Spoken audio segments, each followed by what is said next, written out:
In the sun-scorched lands of ancient Egypt, an empire was built on the backs of slaves. For 400 years, the Hebrew people toiled under the whip, their cries lost in the desert wind.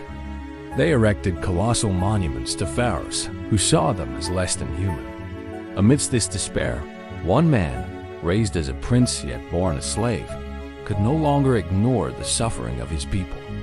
His name was Moses. His heart ached with every lash he witnessed, every life crushed under the weight of stone and sand. He was a man caught between two worlds, the opulent halls of the palace and the grueling misery of the slave pits. This conflict would ignite a journey that would change the course of history.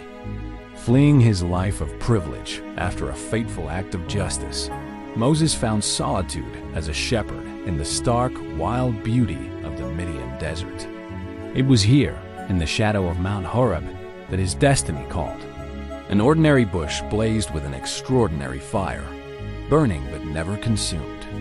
From within this divine flame, a voice spoke, a presence that was both terrifying and awe-inspiring. It was the God of his ancestors, seeing the affliction of his people and hearing their cries. The mission was laid bare. Moses, the hesitant shepherd, the fugitive prince, was to return to Egypt. He was to stand before the most powerful man on earth, the Pharaoh, and deliver an audacious demand. Let my people go. Armed with nothing but a wooden staff and a divine promise, Moses returned to the land of his birth. He stood before Pharaoh, a living God in his own eyes, and relayed the command. Pharaoh's heart was hardened, his answer a defiant no, and so began a divine assault on the might of Egypt. The plagues descended one after another, each more terrifying than the last. The lifeblood of the empire, the Nile River, turned to blood. Swarms of frogs, gnats, and flies tormented the land. A pestilence struck down the livestock, a pillar of Egyptian wealth. Boils afflicted man and beast. Hail of fire and ice rained from the sky, shattering everything it touched. A locust swarm devoured what little remained. Then, a profound darkness, a tangible blackness, smothered the kingdom for 3 days, a chilling prelude to the final, most heartbreaking blow. The firstborn of Egypt were taken in a single night.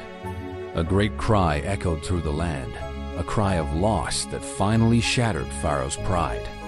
In the dead of night, he capitulated. Go, he commanded. And so they went. Under the cover of darkness, an entire nation set out on foot.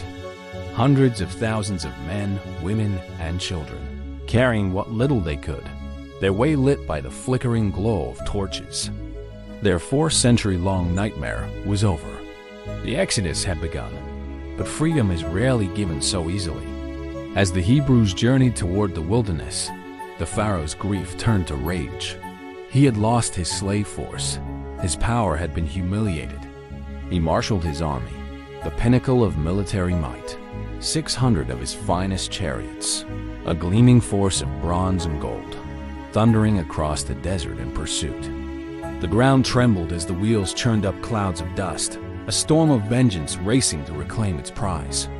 The newly freed people, now seeing the dust cloud on the horizon, were filled with terror. Their hope, so new and fragile, was about to be crushed. They were trapped. Before them lay the vast, impassable expanse of the Red Sea. To their sides, impassable mountains hemmed them in. Behind them, the thunder of Pharaoh's chariots grew louder, the glint of spear points now visible in the morning light. Panic erupted. Cries of despair rose to the heavens. Had they been led out of Egypt only to die here, in this desolate trap? All eyes turned to Moses. He stood on the shore, a figure of calm amidst the storm of fear. He raised his simple wooden staff over the churning waters. What happened next defied all logic, all reason. A mighty east wind began to howl, a colossal, swirling force that tore at the sea. The water began to churn, to writhe, and then to part. It split apart, piling up on either side like two great liquid walls.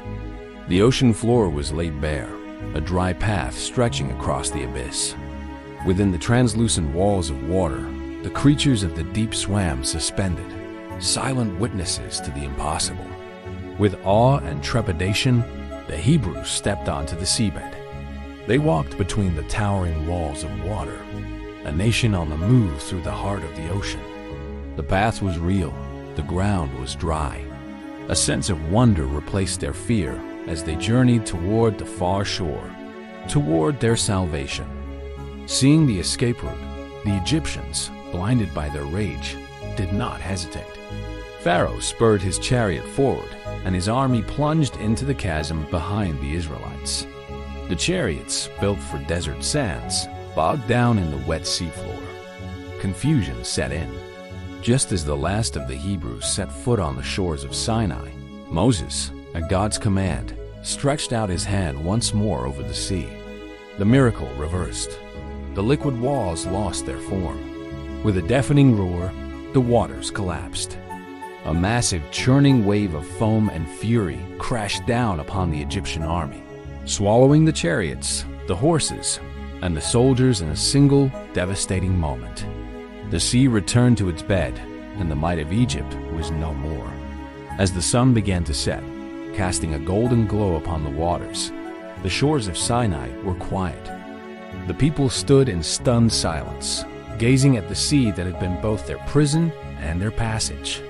Debris from the drowned army washed ashore, a final, grim testament to their deliverance. Moses stood apart, looking out toward the horizon. The journey ahead was long and uncertain, but in that moment, there was only one overwhelming feeling: freedom. A freedom bought not by swords or shields, but by faith and miracles. It was the end of their bondage and the beginning of their story as a people. A story forged in the crucible of oppression and sealed by the parting of the sea. Their future, like the vast wilderness before them, was unwritten. But on that shore, under the gaze of a setting sun, they knew they were finally, truly free. Thank you for joining us on this epic journey. If you were moved by this story of faith and freedom, please like this video, subscribe to our channel, and ring the bell to be notified of our next documentary. Your support helps us bring these incredible stories to life. See you next time